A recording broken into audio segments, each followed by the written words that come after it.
Se va a revisar el concepto de educación en Paulo Freire. Paulo Freire es de origen brasileño, nace en 1921 y muere en 1997. Es uno de los más influyentes educadores teóricos de la educación del siglo XX. Paulo Freire nace en Recife en 1921, una de las regiones más pobres de Brasil. Estudió Derecho, pero fue profesor de escuela y creador de un nuevo enfoque y método pedagógico.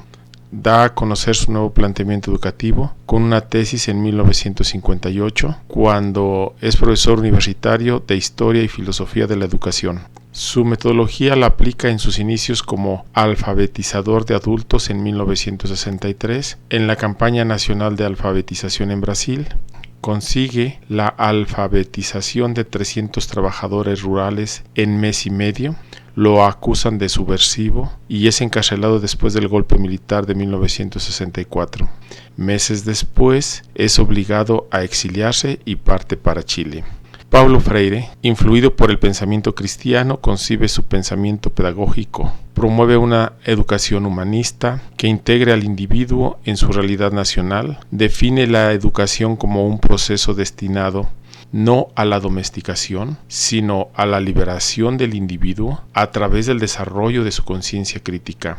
Con su metodología, en menos de 45 días, un iletrado aprendía a decir y a escribir su palabra. Alcanzaba a ser dueño de su propia voz. Los libros que más destacan son La educación como práctica de la libertad y Pedagogía del oprimido.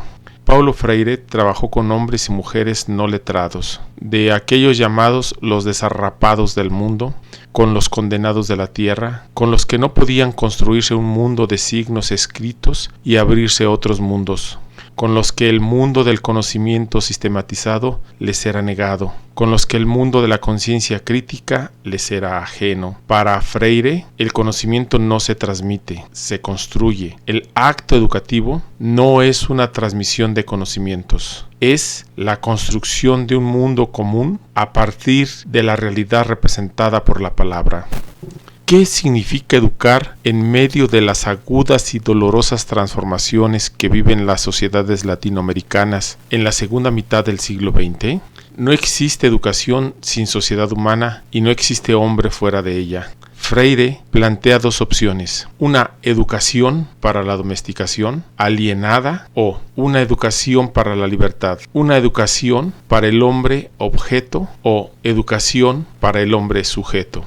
El ser humano se propone a sí mismo como problema, descubre que poco sabe de sí, de su puesto en el cosmos, y se preocupa por saber más. En el reconocimiento de su poco saber de sí radica una de las razones de esa búsqueda. Instalándose en el trágico descubrimiento de su poco saber de sí, los hombres hacen de sí mismos un problema, indagan, responden y sus respuestas los conducen a nuevas preguntas. El ser humano descubre que sabe poco de sí y de la sociedad en la que vive. Se descubre como no incluido en la sociedad dentro de la historia, en un contexto real, concreto, objetivo. Se descubre como ser inconcluso y consciente de su inclusión, un ser en proceso de deshumanización. En el proceso histórico, la sociedad le ha despojado de su humanidad a los oprimidos, a los que no pueden leer la realidad y no tienen palabra. Se les ha impuesto una realidad, se les ha negado la voz. La educación ha de ser para que el ser humano lea la realidad, para que se integre al mundo, para que su voz sea escuchada y participe en la solución de los problemas comunes. La pedagogía que propone es una pedagogía humanista, liberadora, en la cual los oprimidos van descubriendo el mundo de la opresión y se van comprometiendo en la praxis con su transformación, y que una vez transformada la realidad opresora, esta pedagogía deja de ser del oprimido y pasa a ser la pedagogía de los hombres en proceso de permanente liberación. Si te gustó, dale like, comparte y suscríbete.